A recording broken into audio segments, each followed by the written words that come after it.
Assalamu alaikum, welcome to another video. I will guide you each and everything in this video. How to apply in a Jean Monnet University, what's the deadline, requirements, documentation and how to secure your admission. तो video की तरफ जाने से पहले आपसे ये कहूँगी channel को लाइक शेयर और सब्सक्राइब कीजिए, और अगर आप मेरे चैनल पर नए हैं तो चैनल को सब्सक्राइब ज़रूर कीजिएगा, और अगर पुराने हैं तो thank you so much for subscribing my channel. Video को लाइक करना मत भूला करें, इतने बिजी स्केड्यूल में आपके लिए बनाई जाती हैं, तो वीडियो को एक लाइक बनता है और लाइक करने में कोई भी पैसे नहीं लगते। मेरा चैनल वो वाई चैनल है जहाँ पर आपको पूरी एप्लीकेशन को फिल करना जो है वो बताया जाता है, और बाकी जो है वो ऐसा कोई भी चैनल नहीं है जहाँ पर आपको प्रॉपर तरीके से और A to Z चीज़ें बताई जाएँ, तो इसलिए फिर मेरे चैनल को सपोर्ट बनता है आपका। तो चलते हैं जीन मोनेट यूनिवर्सिटी की डॉक्यूमेंटेशन की तरफ। तो सबसे पहले आपको चाहिए होगा मोटिवेशन लेटर, आपके एजुकेशनल डॉक्यूमेंट्स चाहिए होंगे, और उसके अलावा आपको जो है वो लैंग्वेज सर्टिफिकेट चाहिए होगा, चाहे वो आइल्स है या प्रोफिशिएंसी लेटर है, यहाँ पर आप उसको यूज़ कर सकते हैं। इसके अलावा आपको जो है पासपोर्ट चाहिए होगा, और उसके अलावा आपको CNIC चाहिए होगा और पिक्चर चाहिए होगी, जो कि आपको यहाँ पर जो है वो अपलोड करने होंगे। इसके अलावा अगर बात की जाती है इसकी डेडलाइंस की, तो मार्च में इसकी डेडलाइंस जो है वो होने वाली हैं, लेकिन यहाँ पर मार्च का वेट नहीं करना आपने, यहाँ पे जितना जल्दी हो सके आपने अप्लाई करना है, क्योंकि यहाँ पर सीट्स जो है वो फिल हो जाती हैं, देन फिर आपको एडमिशन नहीं मिलता और पेंडिंग में चला जाता है। इसके अलावा अगर इसकी बात कर ली जाए यहाँ पर फ़ीसिस की, तो यहाँ पर जो इस यूनिवर्सिटीज़ की फ़ीसिस हैं वो 243 यूरो है पूरे साल की। तो अगर आपका कोर्स इस यूनिवर्सिटी के अंदर है और ये बहुत ही अच्छी यूनिवर्सिटी है, तो यहाँ पर अप्लाई ज़रूर कीजिएगा। तो यहाँ पर कौन अप्लाई कर सकता है, यहाँ पे बैचलर वाले अप्लाई कर सकते हैं, उसके अलावा जो है वो मास्टर डिग्री के लिए अप्लाई कर सकते हैं, और जो है वो डॉक्टर जो है वो अप्लाई कर सकते हैं, लेकिन अभी जो है वो शॉर्ट प्रोग्राम्स के लिए भी अप्लाई कर सकते हैं, लेकिन अभी सिर्फ और सिर्फ मास्टर के लिए अप्लाई जो है वो आप अप्लाई कर सकते हैं। अभी बैचलर और PhD के लिए एडमिशन्स ओपन ही है, एरास्मस के लिए ओपन है, ठीक है। तो अब इसने आपको जो है वो डिस्क्रिप्शन में मैंने लिंक दे दिया है किस तरह से यहाँ पे अप्लाई करना है। यहाँ पे 10 मिनट्स के अंदर आप अप्लाई कर सकते हैं, तो वीडियो को फॉलो जरूर कीजिएगा, और डिस्क्रिप्शन के अंदर मैंने लिंक दे दिया है ताकि आप डायरेक्ट यहाँ पर इसकी रजिस्ट्रेशन पर आ जाए। यहाँ पर आप कोर्सेज़ देख सकते हैं कि कौन कौन से कोर्सेज़ हैं। अच्छा, यहाँ पर जो अप्लाई कर सकते हैं वो है फिज़िक्स के स्टूडेंट्स अप्लाई कर सकते हैं, इसके अलावा CS के स्टूडेंट्स अप्लाई कर सकते हैं, और मेडिकल के स्टूडेंट यहाँ पर अप्लाई कर सकते हैं। यहाँ पर सिर्फ और सिर्फ यही वाली कैटेगरीज ओपन है, तो यहाँ पर आप अप्लाई कर सकते हैं। अगर आपकी कोर्सेज़ जो है वो इन फील्ड से रिलेटेड है, तो यहाँ पर आप अप्लाई कर सकते हैं। सबसे पहले आपने करना है रजिस्टर पर क्लिक, और रजिस्टर पर क्लिक करने के बाद आपने यहाँ पर अपना यूज़र नेम लिखना है, और उसके बाद आपने यहाँ पर अपना जो है वो ईमेल एड्रेस लिखना है, और इसके बाद आपने जो है वो पासवर्ड क्रिएट करना है।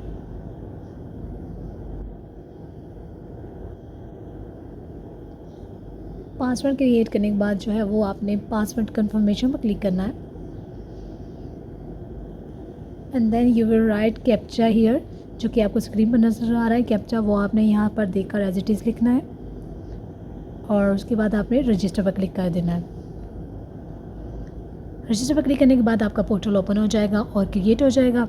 अब आपने स्क्रॉल डाउन करना है, और आप यहाँ पर अप्लाई कर सकते हैं मशीन एंड डेटा लर्निंग पर और CS पर, ये दोनों आपकी फील्ड्स हैं। और अगर आप फिज़िक्स से स्टूडेंट हैं तो फिर यहाँ पर आप फिज़िक्स की फील्ड को अप्लाई कर सकते हैं, ठीक है।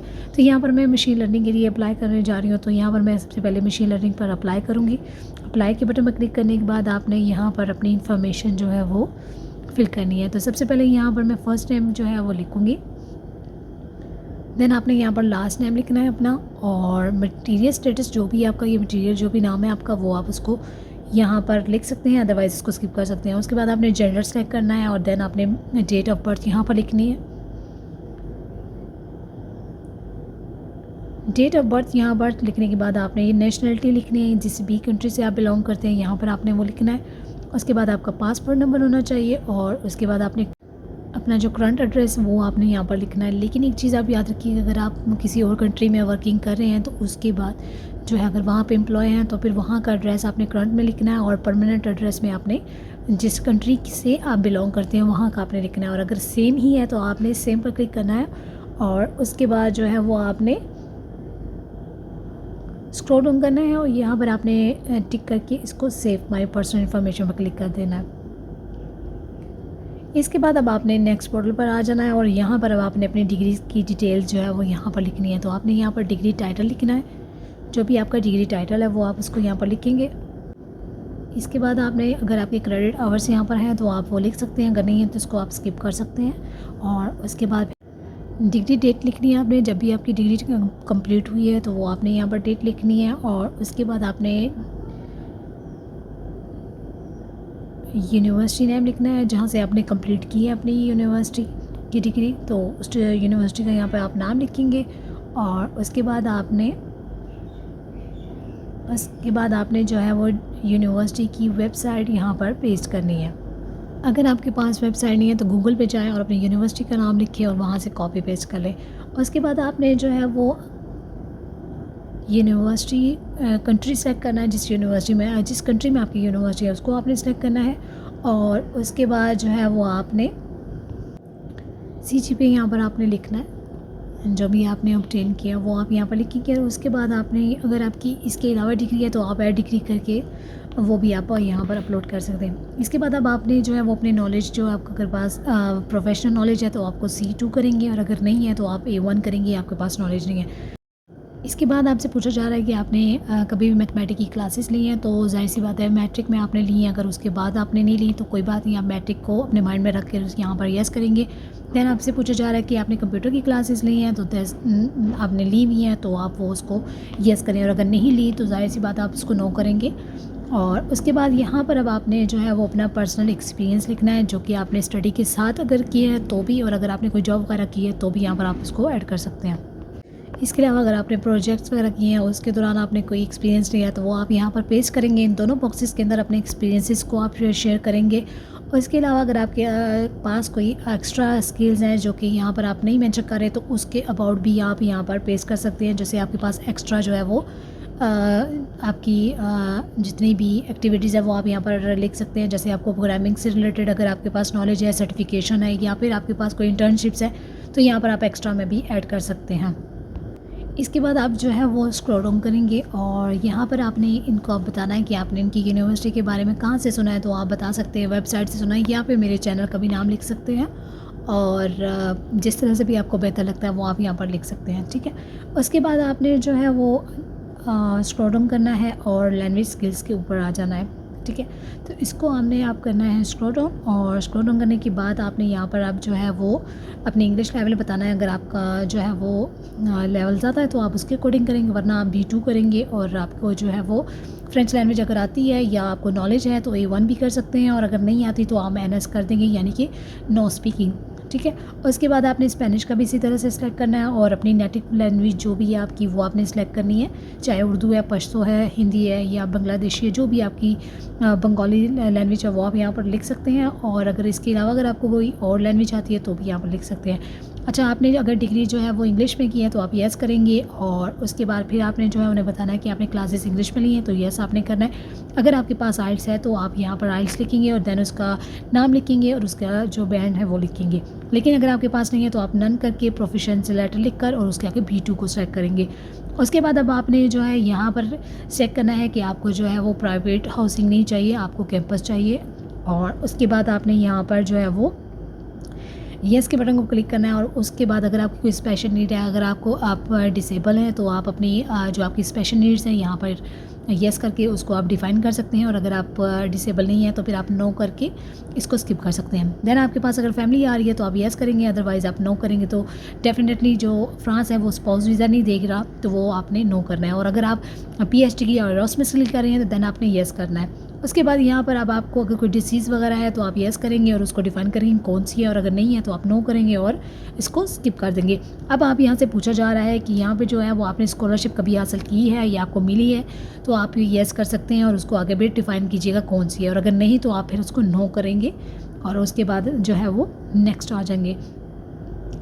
इसके बाद आपसे पूछा जा रहा है कि आपने किसी और में अप्लाई किया है, किसी कोर्स के लिए अप्लाई करना चाहते हैं या आपका डिज़ायर है तो आप यहाँ पर लिख सकते हैं, अदरवाइज़ नो कर सकते हैं, ठीक है। तो यहाँ पर मैं नो करूँगी क्योंकि मुझे और अप्लाई नहीं करना।